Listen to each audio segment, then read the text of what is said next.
Mr. President, and Mrs. Kufuor, and family members, members of the Cabinet, Mr. Vice President, members of Congress, distinguished guests, thank you all for coming. Laura and I are really happy to host you tonight, and we're particularly happy to host President Kufuor and Mrs. Kufuor. After all, we were in their country last February, and it was an unbelievable visit, in spite of my lousy dancing. Mrs. Kufuor was my partner, and she can testify to my lousy dancing. The memories of the trip will always stay with us, Mr. President. It was a great experience. You're the president of a country of such great potential, and you're president of a country of such wonderful people. We really do want to, I hope you relax tonight for this special evening. After dinner, we'll go out to the Rose Garden for an interesting entertainment. John and I will be joining the Ex-President's Club in a couple of months.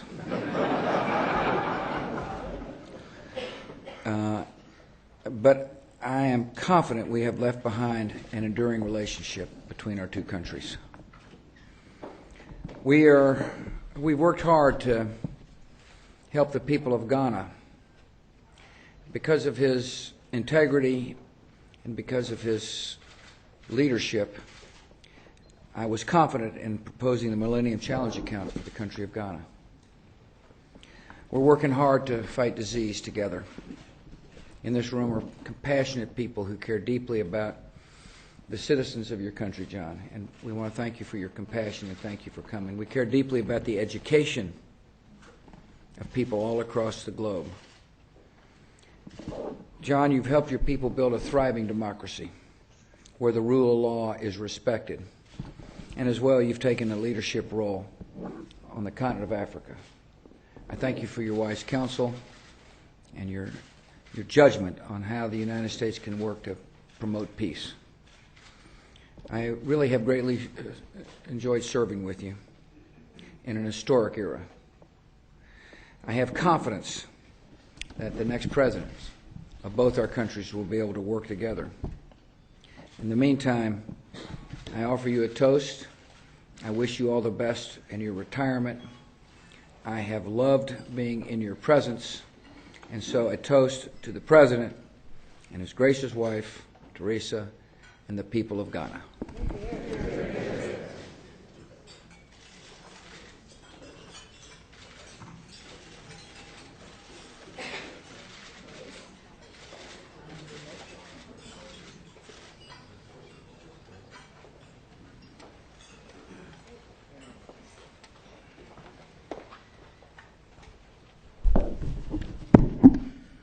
Mr. President and Mrs. Laura Bush, distinguished ladies and gentlemen, I think after two speeches today already, I shouldn't do a third one, especially in this atmosphere in which I feel so at home and so among friends. What is left for me to say is that from my experience of this leader of the United States over the past 7.5 years, I'm forced to conclude that he's a great man, he's a strong man, a very compassionate man, and he's helped Africa in ways that perhaps would list him as perhaps the most supportive of the American presidents Africa has had the opportunity to interact with.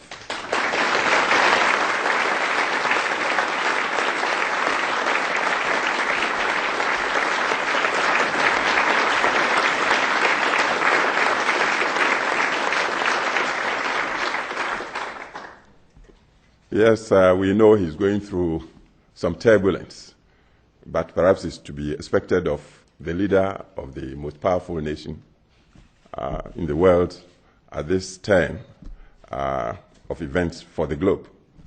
The world is in a flux now, is yet to stabilize, given the rapid changes happening all around us. We are all engulfed in the spread of power, diffusion of power among the continents. All the nations are moving forward and asserting themselves to share in power. Until, say, about 20 years ago, the world was divided on bipolar basis, two superpowers.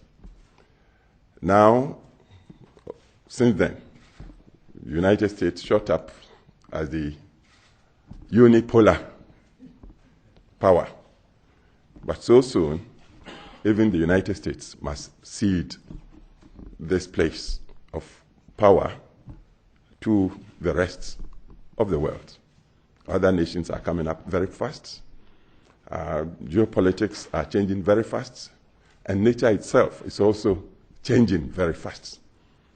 If humanity would hold its place, it seems all of us must begin to share together, to move together into the global village.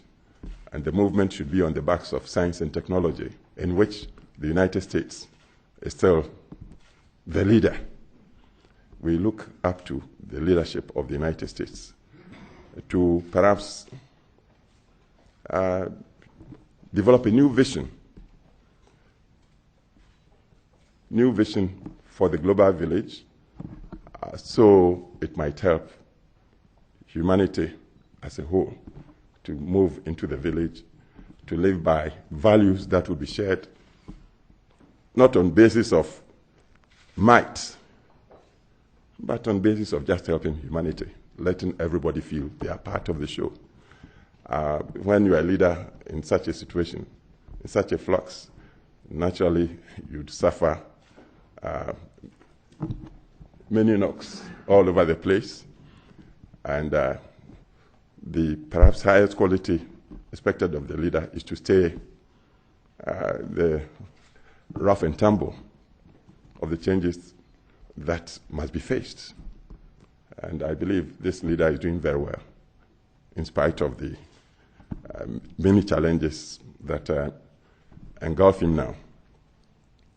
So I would resume my seat, wish him successful ending of his tenure of the United States as a president, and then also a very resourceful retirement.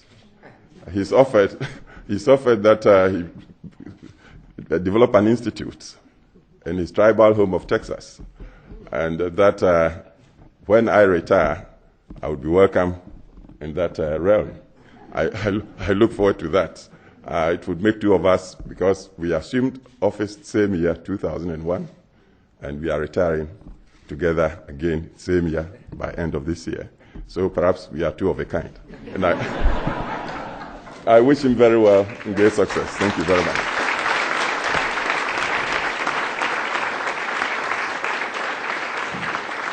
Ladies and gentlemen, may I request that we all drink toast to this great man. Thank you.